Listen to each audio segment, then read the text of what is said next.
Nakalagay dito, summary of information.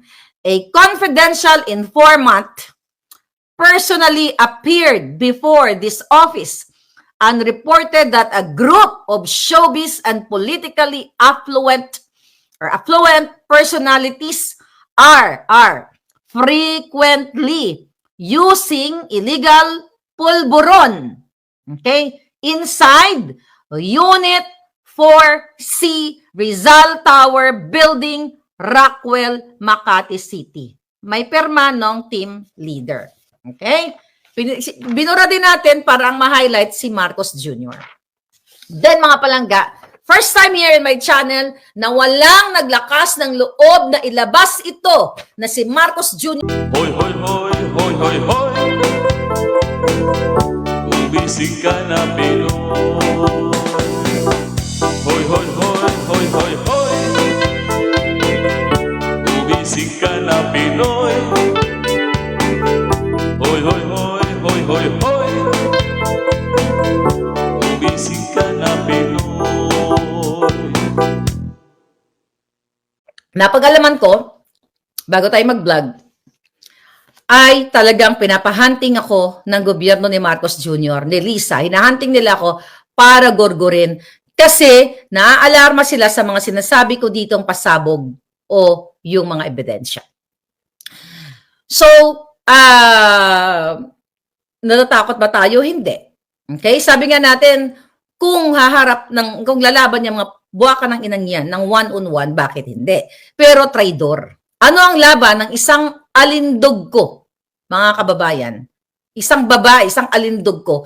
Kung ang mga inutusan ni Lisa ay manggugurgur, may dalang pusil at kung ano-ano pa. Okay? So ayaw nilang malaman ninyo ang mga susunod na mga ebidensyang ipapalabas ko. Okay, nasa part 1 pa lang tayo. Kung natatandaan ninyo na kinukwento ko sa inyo nung ako ay unang lumabas nung Agosto dahil sukang-suka na ako sa kababayan ng gobyernong ito at pag-aaway nila sa loob, August of 2022. Ikinuwento ko sa inyo in 2022 na even mga celebrities, even mga backlash na mukhang ibos na nakapaligid kay Lisa Tanas na nang i-scam sa pera ng bayan. Okay? Nagpapalit ng mga etiketa, okay, na mga available sa SM mall ang mga paninda, tapos pinapalitan ng etiketa para kunyari design ng mga putang inang ito. Kasama yan, yung mga scammer na yan, kasama yan sa nang kikinabang ng pera ng bayan at alam nila na ang gobyerno ni Kuting ay pulboron. Ang gobyerno ni si Kuting mismo ay dorogist, pulborinista, lahat. Kung natatandaan nyo, merong kaibigan kakilala si Kuting na nagpakita sa akin ng letrato na kung saan bangag-bangag silang lahat. Ito yung mga alta-altahan. Remember that? Okay. Napag-alaman natin, mga kababayan, na noong 2012, okay, nung si Kuting ay senador, si Kuting, 2012. Oh no, hindi pa siya senador, 2010 to 2016 pala siya nagsenador, okay? Si Kuting, nung 2012, na siya ay bangag na bangag at halos araw ay nakikipag-session sa mga artista. Okay? Na itong mga artistang to, nabanggit na nga ito, di ba? Pero hindi natin siya babanggitin kasi nananahimik naman. But, for the heck, para maipakita natin sa inyo, itong mga kasisyon ni Marcos Jr., kasi ito yung artistang ito, sinira nila ang buhay. Dahil, well, I may say na adult naman itong artistang to, well, sinira, na nalulung siya sa Coca-Cola.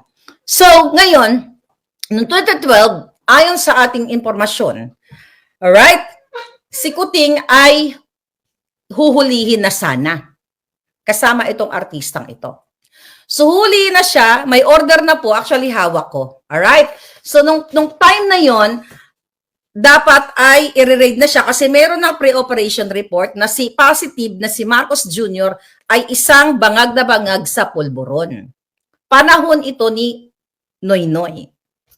So, nung time na all set up na, mga kababayan natin, nung time na huhulihin na itong walang hiyang ito, dahil itong si Marcos Jr., dahil nga kompleto na yung pre-operational report, lahat ng background na kung siya ba talaga ay involved sa pulburon, meron ng operational plan, meron na silang ginawang mga assessment na just in case tumakbo si Kuting, di ba? Saan pupunta? You know, lahat ng mga bagay ay na-set up na. Lahat, contingency plans, post-operation, kung anong mangyayari kapag hinuli na si Kuting. Lahat po, kompleto na sa coordination yung mga yan. Okay? The problem is, during that time, okay, ito yung sinasabi ni Pangulong Duterte, hindi si yung Claudine, hindi si Claudine. Yeah, that's not irrelevant yan palangga. So ngayon, during yung sinabi ni Pangulong Duterte sa Maisog na nakita niya sa PIDEA report na si Marcos Jr. ay isang durugista, isang pulburonik. Totoo. Yung sinabi ko sa inyo na lumuhod si Amy Marcos sa Pangulong Duterte na wag na hulihin si Kuting o wag na siya isama doon sa pulburonic list, sa narco list. Totoo yun. Kasi napaka-reliable ng ating impormasyon na nakuha doon. At dito sa ipapakita natin ebidensya sa inyo ay magja-jive lahat. So, nung panahon ni Noynoy, isa sa kabinete ni Noynoy ang humarang dito. Okay? Maari, okay? Hindi natin muna siya bibigyan ng pangalan, pero maaring business partner ni Lee Satanas. Kasi napag-alaman natin na pinigil, ginawa ng paraan para wag matuloy at hindi tuluyang mapahiya si Marcos Jr. na siya po ay pulboronic.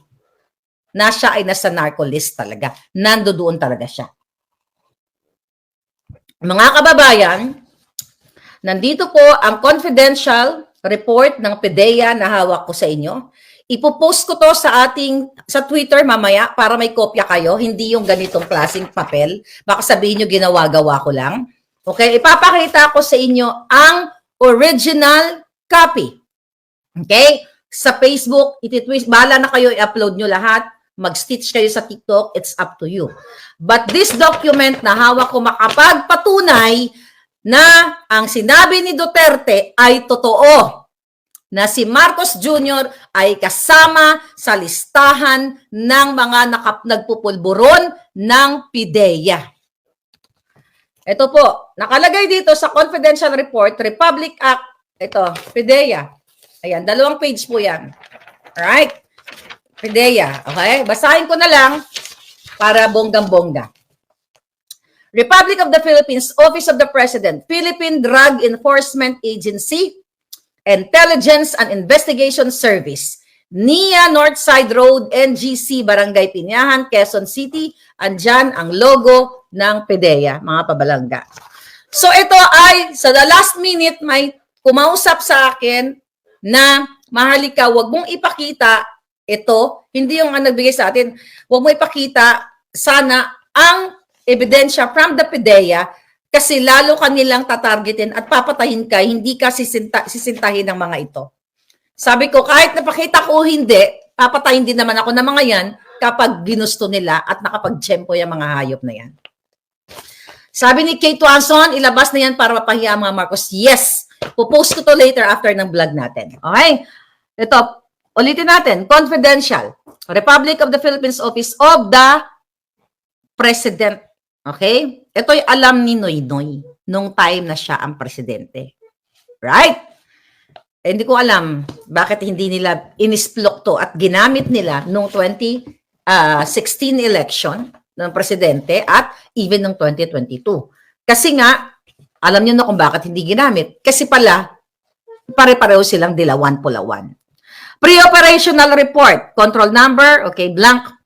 Dated March 11, 2012 pa lang, dapat ay nakalaboso na si Marcos Jr. 2012, that's the date. Okay, yan. Okay. Ngayon, number 1, Unit Office Intelligence and Investigation Service. Name of the target. No alias. First na nakapangalan na binura ko na hindi na natin siya isasama. Pero i-upload natin to mamaya. Blank, artista, and Bongbong Marcos Jr. Bongbong Marcos and Bonget and some unidentified male and female cohorts. Ito po ay order para i-arestuhin sila dun sa kanilang rumbuhan kung saan sila ay nagpupulburon. Okay? Name of the target, blank, the artista, and Bongbong Marcos and Bonget, at Bonget o alias Bonget, and some unidentified male and female cohorts, Filipino. Okay? Yes. Specific area of operation, NCR, National Capital Region, Makati City. Nakalagay dito, summary of information. A confidential informant personally appeared before this office and reported that a group of showbiz and politically affluent personalities are frequently using illegal pulburon, okay, inside Unit 4C Rizal Tower Building, Rockwell, Makati City. May perma ng team leader. Okay? Binura din natin para ang ma-highlight si Marcos Jr. Then mga palangga, first time here in my channel na walang naglakas ng loob na ilabas ito na si Marcos Jr. ay talagang pulburonic noon hanggang ngayon. Right? So dito, sa second page, authority to operate. This is from the office of the President, from Noynoy Aquino. Pero I doubt it, baka hindi ito nakita ni Noynoy. Pala.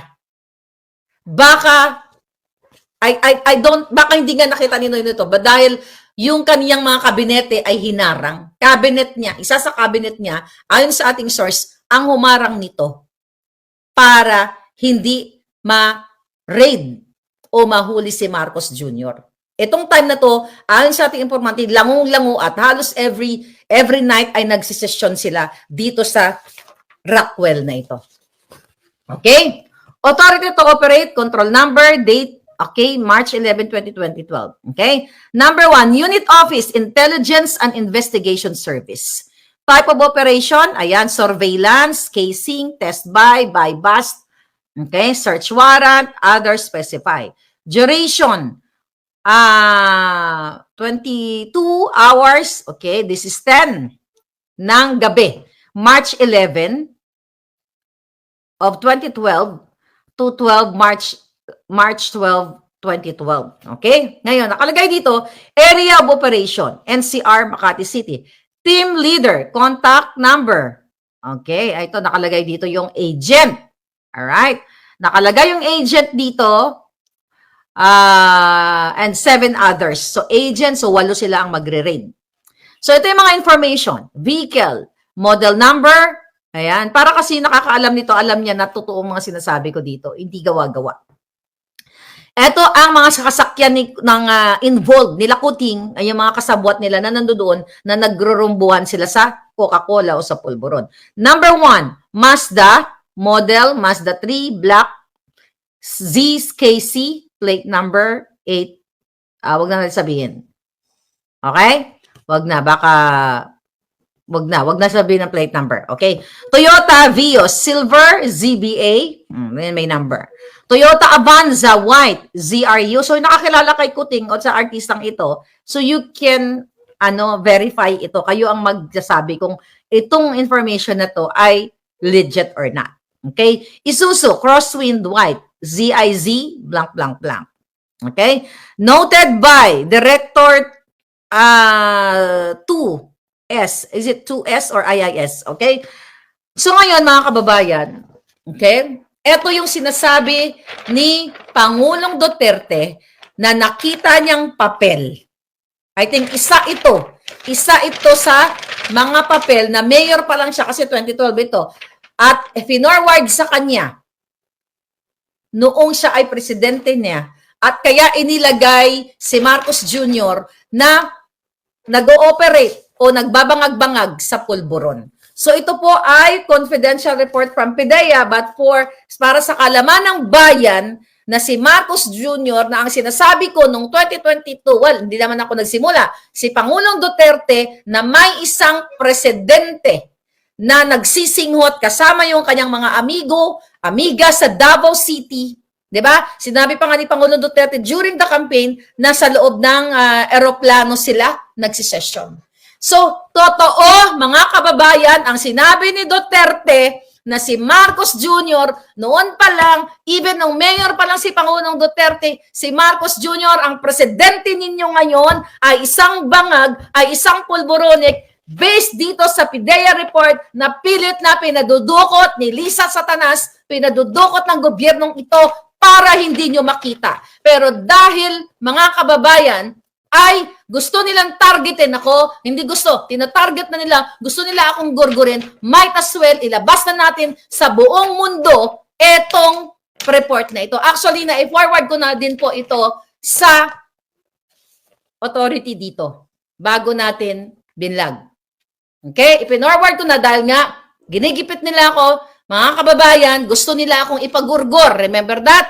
Na-forward na natin ito para mapagtibay natin kung gaano kabangag ang buwaka ng inang gobyernong ito.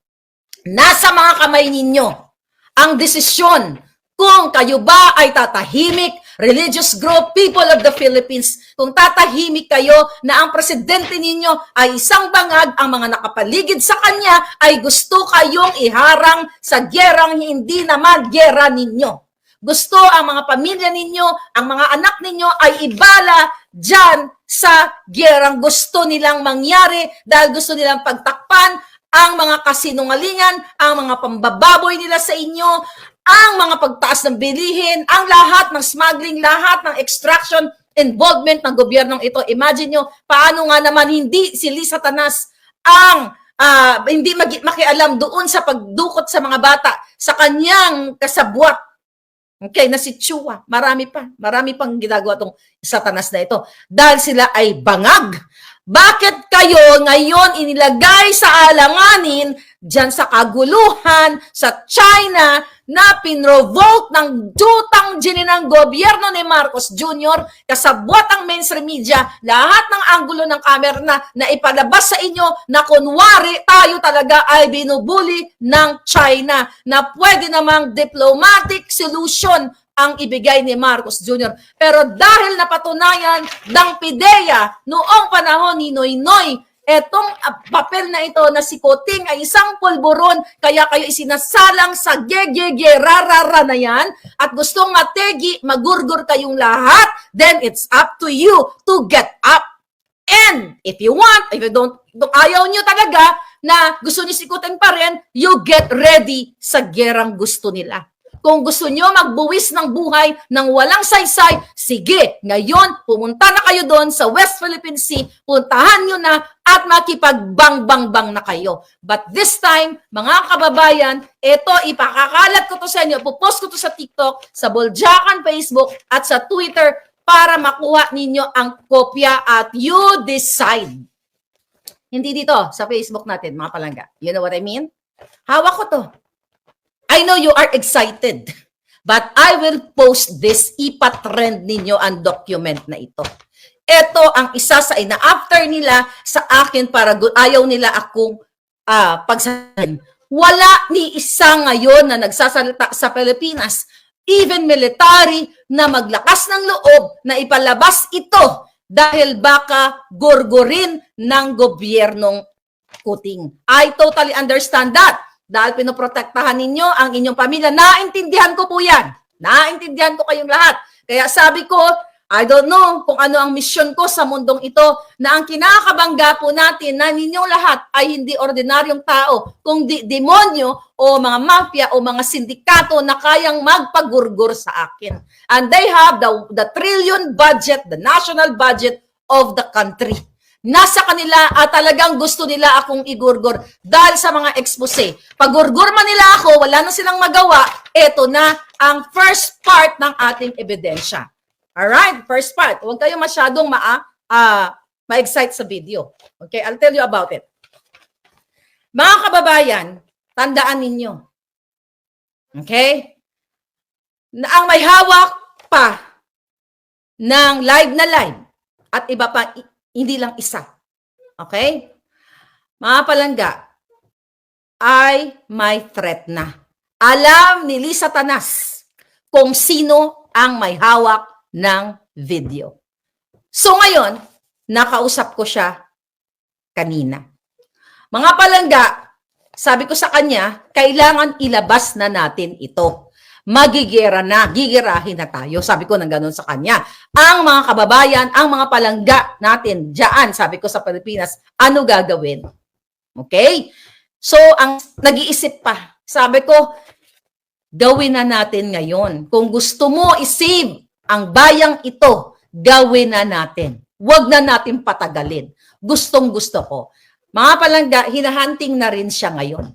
Okay? Ang sabi sa akin, Miss Maharlika. Okay? Ang exact word niya nga sa akin, parating tayo dyan. Okay? Ilalabas din natin. Kaya lang, sabi niya, I have to secure my family and myself. Yun ang sabi niya sa akin. Mga palangga, I cannot force that person right now. Okay? I cannot force. Pero ito, first part pa lang. But, the pulboronic is real. Alright? The pulboronic is real. At ito ngayon, sabi niya pa, mainstream. I don't think, we'll see kung kukunin ng mainstream ito. Pwede natin i-forward to sa SMNI. SMNI, if you want to, kung gusto nyong i-cover ito, since nagsimula naman sa akin ito, di ba, i-cover ninyo if gusto nyong i-cover. I-forward ko to sa inyo. Lagay ko sa Facebook ko. Itong galing sa PDEA. Walang maglakas ng loob na ilabas ito dahil takot sila kay Kuting. Kay San Marcos Jr. administration, dapat noon pa to inilabas. Pero bakit ni isa? Sa kabila ng mga bakbaka noong 2016 sa election. Then 2022, wala kayong hindi ito lumabas. Why? Kasi nung panahon ni Noynoy ay mga kasabwat din ni Lisa Tanas ang ibang cabinet secretaries ni Noynoy. Kaya I think hindi ito alam ni Noynoy. Kasi kung alam ni Noynoy to, lumabas ito. The fact na galit sila sa Marcos, dapat lumabas ito. Pero I don't know, maybe God's intervention, God's will, I don't know kung ano ang plano ng Diyos sa atin, kung bakit ngayon lang ito dapat lumabas. Okay? So doon sa mga, ipopost ko to, don't worry, okay? Itong papel na ito, ipopost natin to sa sa Twitter mamaya. Abangan ninyo after ko mag-vlog, right there and then, ipopost ko. Huwag kayo palangga atat. I-forward nyo sa lahat ng pwede nyo i-forward. I-stitch sa TikTok na ito dahil this is a legit. Actually, gumagawa na ng pang-counter ito ang presidential communications. Diba? Nakarating din sa atin, galing din sa loob. Gumagawa na sila ng counter dito sa inilabas natin. So, magpapakalat na sila, magdi-disseminate sila ng information sa kanilang mga dugyots at even mainstream media na sasabihin nila, i-discredit nila si Maharlika. At ito, sasabihin nila fake, ito gawa-gawa. Then, hindi po ako ang magdedesisyon. I will give it to you. Ibibigay ko sa inyo ang impormasyon at ito ay permado ng team leader ng PDEA. Pero, ano lang natin to, slash lang natin ito, pati yung artista, kasi nananahimik naman na yung artista, nasira na yung kanilang buhay. Nakablock ko itong video, putol-putol, ano? Okay. Mga palangga, December pa lang gusto na nila akong gurgurin. Nakalagay din yan sa aking affidavit, mga palangga. Diba? Gusto nila akong gurgurin. At ang nag-volunteer ng pagkitil sa Juhay ko ay si Mel Robles. Nakalagay din lahat yan sa affidavit ko. Nakalagay yan sa FBI. So kung ano mangyari sa akin, you know that already. Alam na ng gobyerno ng Amerika na ang magpapapachitegi sa akin, si Lisa Sikuting. Mga kababayan, para malaman nila, para malaman ng tangin ng gobyerno ito, ikaw Lisa Satanas, okay? Ito, meron akong information, may group chat na lakusahan, na-upload mo. I have a group chat with the authorities here in America, okay? Na pinorward ko lahat, okay? Pakita ko lang sa inyo. Hindi ko mapakita sa inyo. This is very sensitive. Okay? I am communication dahil sa sitwasyon ko. Lahat po nitong mga inexpose ko kay Sayarot kasi kailangan ko explain sa authorities kung bakit nila ako ipapagurgur. So, constant from every time, di ba? Hindi naman everyday, ako ay kinukumusta kung okay ba ako, ganyan, meron bang stalker, ganyan. So, tinatanong po ako ng gobyerno dito kung ako ba ay safe. Remember, I told you 2 hours kaming nag-usap nitong FBI agent. After I reported them. Kasi, kailangan ko ipaliwanag sa gobyerno ng Amerika kung bakit ako gugurgurin. Okay? So, itong information na ito, na si Kuting ay dapat i-raid sa kanyang paipulburon, transmitted na ito. Yung kay Sayarot, lahat, mga pictures na pinapakita ko sa inyo, yung involvement ni Sayarot at pagsama ni Marcos Jr. at ni Lisa Tanas sa isang pulburonic na si Sayarot, reported na po lahat yan. Kaya doon yung mga nag-alala sa akin, I know, hindi naman ako si Iron Man o si Wonder Woman na hindi ko tatablahan ng bala. But the thing is, sa haba ng aking letanya dito, mga information, tinatanong nila ako kung ano yung mga involvement ng Marcos Jr. na ito. Ano ba sinasatsat mo? Bakit kanila papatayin? So, I documented everything. At finorward ko na mga palangga. Yan. Kaya Lisa, alam mo na. Ikaw, kayo ni Kuting, kayo ang highlights. Kayo ang dalawang mag-asawa. Okay? Dahil hinahunting na nila ako, mga kababayan, kaya itong mga kaso-kaso na ginagawa ni Lisa Tanas, okay? Napag-alaman natin, mga palangga. It is their strategy. Okay? It is their strategy. Mga palangga, una, naharasin ako, na matakot ako para hindi na ako magsalita. And ang target ng gobyerno ni Kuting, hanapin ako para tuluyan ng manahimik at kitilin nila o gurgurin nila. Dapat ninyong malaman. Kaya dyan sa Pilipinas, no wonder, takot din yung ibang magsalita. At ako, mga kababayan, sabi ko nga kung ito ang aking misyon sa mundong ito para isigaw sa inyong lahat na meron kayong bangag na presidente at noon pa ay binili na.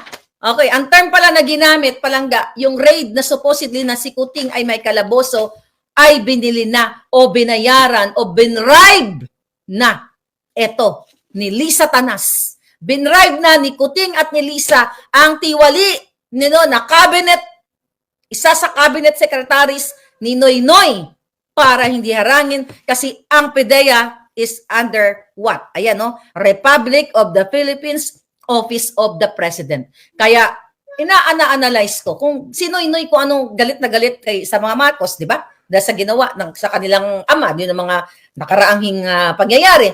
Bakit hindi alam to ni Noynoy? Kasi nga pala, ang isa sa cabinet secretaries ni Noynoy ay binili na, kinausap na ni Lisa Tanas, ni Marcos Jr. na wag ituloy ang pag-raid sa kanila kahit nasa PDEA na, mga kababayan.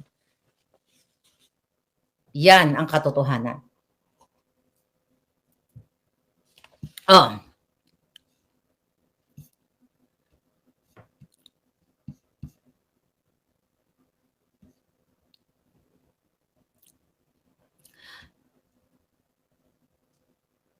Okay.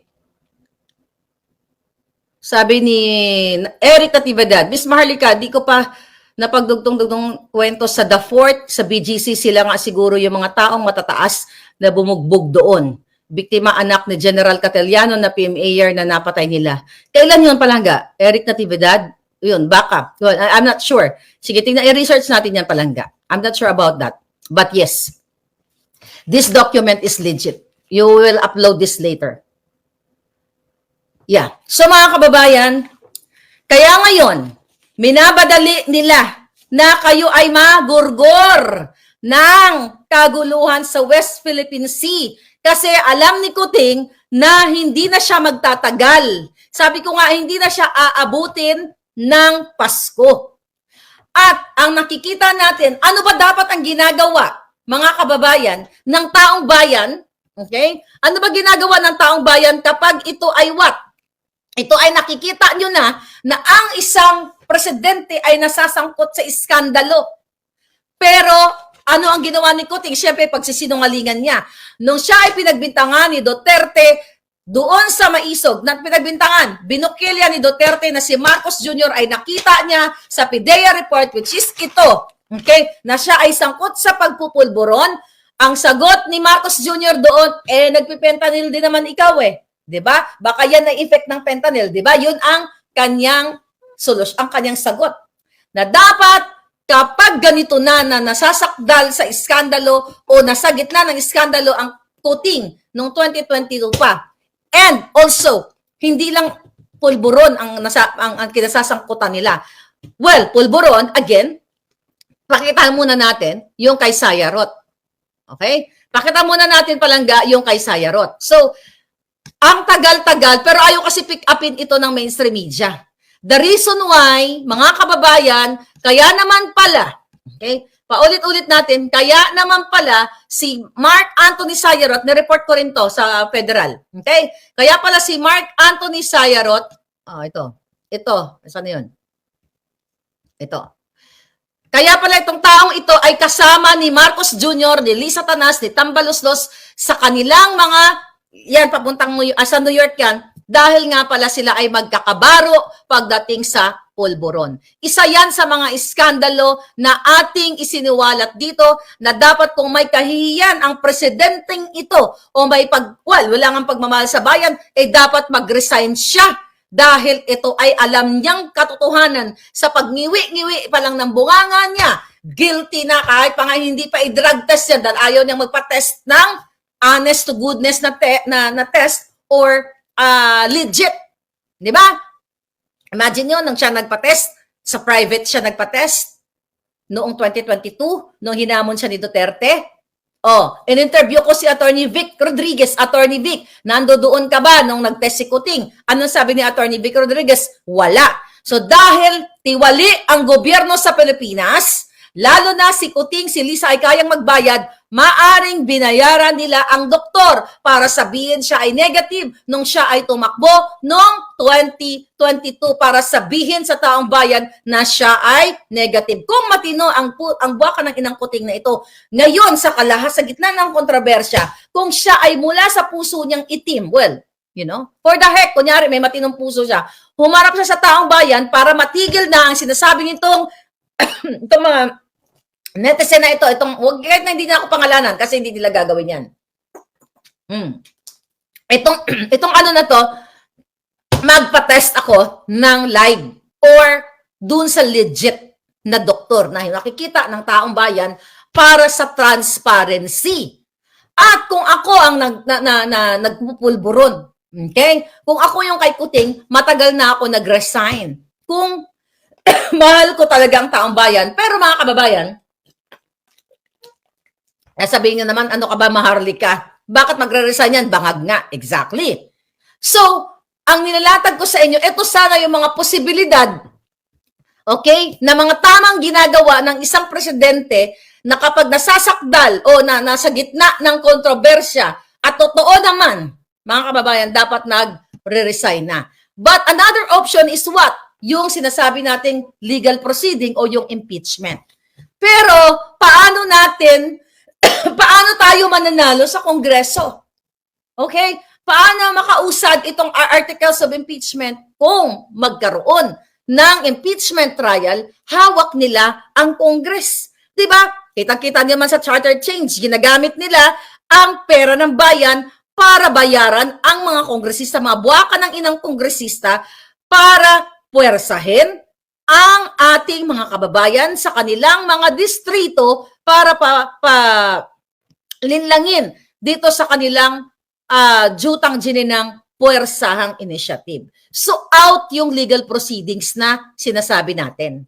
Although yan ang pinaka dapat gawin, impeachment. Pero hindi tayo mananalo dyan, mga kababayan, dahil nga hawak nila, binabribe lahat ni Tambaloslos, ni Lisa, ang mga putang ina mga kongresistang hindi pa nilamo ng lupa. Okay? Isa yan dapat. Ngayon, magpa-public apology ba si Kuting? Hindi. Dahil ang isang bangag na katulad ni Marcos Jr. ay hindi mag-a-apologize sa publiko. Mismo ang kapatid niya, mismo ang nagbukelya na napapaligiran siya ng mga demonyo pero wala pa ring effect. Natatandaan nyo ang interview namin ni Pebbles Salakera nung nakaraang araw at nung mga nakaraan pa. At sinabi ko rin sa inyo na nung time, nung June, bago kami ni Pebbles Salakera magtalak dito sa aming pagkadismaya kay Kuting, ay si Senator Amy Marcos mismo ay kumpirmado na ang kapatid niya ay polboronic. Balikan ko po uli ang kwentong yon. Nung sinasabi ko ni Pebbles na meron siyang pasabog tungkol kay Lisa Tanas at kay Barney, okay, kay Taning, okay?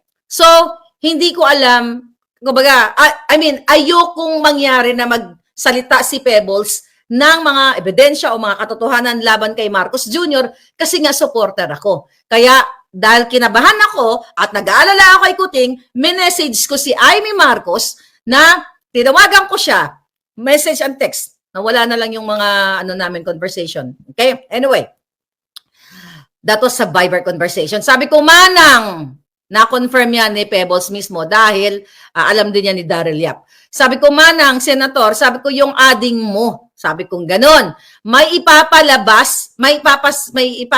ipapasabog si Pebbles patungkol kay Lisa Tanas at kay Taning. Ang sagot ni Amy Marcos sa akin diyan, ano yun, Maharlika? Yung pagdi-deliver ni Pebbles ng pulburon o asin kay Lisa. Coming from presidential sister. That was June of 2022. Kaya nawindang ako. Kaya tinanong ko si Pebbles, Mother, nagdi-deliver ka ba ng pulburon kay Lisa para kay Kuting? Sabi niya, nako, hindi na ka. So yun, that was June 2022. Pero syempre, hindi nila aaminin lahat yan. Pasinungalingan nila kahit nahawak pa natin ang itong papel na ito. So yan dapat, kung matino si Kuting, which is hindi, dapat meron siyang accountability sa taong bayan na siya ay isang bangag na bangag, dapat niyang public apology and mag-resign na. Pero hindi niya po gagawin yan dahil may pakinabang sila sa gobyerno na pagkakamkam lahat ng pera at pag-recover ng kanilang mga frozen assets, kaya naman kayo ngayon ay nasasabak sa matinding parating na kaguluhan. Ano dapat ang duty ninyo, mga palangga? Ano dapat ang gagawin ng mga mamamayan? At doon sa mga sumusuporta kay Kuting, sinasampal na kayo ng katotohanan. Sinasampal na kayo ng ebidensya. Nakikita nyo na ang lahat ng ginagawa ng hayop na gobyernong ito sa taong bayan, ang pagpapahirap. Di ba? Nasaan na yung kanyang digital infrastructure na dapat isang pindot lang natin kasi may hinahanap akong kaso na may convicted staff itong isang designer na ito noong 1998. Dahil sa pambubudol, alam mo, hindi ko alam, meron akong hinahanap na dokumento na ang isang designer sometime in 1998-1999 ay na-convict ng estafa. Okay? Na ang estafa niya, yung pangalan ng parlor ay Salon de Orient. Okay? Yung time na yon hinahanap ko. Kaso lang, sa Amerika, pag naghanap ka ng kaso, one click lang, boom, labas na. Sa Pilipinas, wala. Mangangawit ang dila mo bago mo mahanap ang kopya ng mga kaso. Pero dahil, bakit ko ito sinasabi? Kasi gusto ko lang i-inject ang pangako ni Kuting na dapat ay digital infrastructure na sinasabi niya. Pero wala. Digital pulboronic ang nangyayari. Digital na pangangamkam. What I'm trying to say, nakikita nyo na lahat na hindi tinupad ni Marcos Jr. ang kanyang mga pangako na bilang na ang oras ng mga smuggler. Pero balikan natin, pakita natin na ang smuggler ay kasabwat ni Lisa Tanas at inappoint pa na maging special envoy to China. So ngayon, mga palangga, sana si Jong? Wala na? Okay, ito na lang pakita natin. Si Michael Ma. Ayan, yung dalawang picture niya. Yan! Okay, alam nyo na yung Jong. Di natin papakita yung video ngayon. So ngayon, isa yan. Sa pangako ni Marcos Jr. na bilang na ang oras ng mga smuggler, Ayan si Michael Ma, inappoint na special envoy, kasama pa ngayon yan ni Lisa sa kanilang illegal business with smuggling. Isa yan, mga palangga, na dapat kailangan yung mag-speak up. Ang pulburon kanina si Sayarot. Ano yung pagpapalaya sa mga katulad ni Amit Chandiramani, again, na inarbor ni, ito, pakita natin si Amit, okay? Pakita natin ito si Amit na inarbor ni Mel Robles at kinausap niya si Lisa Tanas na palayain itong si Amit Chandiramani. Nasaan na si Amit Chandiramani? Okay, ito. Ayan, Indian. National. Okay, yan. So, bakit ko ito binabalikan? Kasi kapag ganito na sana, ang nakikita ng taong bayan na ang gobyerno mo ay polboronic. Ito, hawak ko ng PIDEA. Kasabwat ng smuggler. Kasabwat ng mga sindikato. Hayaan nyo pa? It's time for you na mag-reflect katatapos lang ng mahal na araw, di ba? Reflection. Yung mga sakripisyo ni Jesus sa atin, di ba? Sana gayahin nyo si Jesu Kristo na mag-reflect at panagutin si Marcos Jr., si Lisa Tanas, ang lahat ng mafia na kasabwat niya na gustong gumurgor sa akin, na itigil na. Dahil ang susunod nilang hakbang, ibabala kayo sa laban sa China.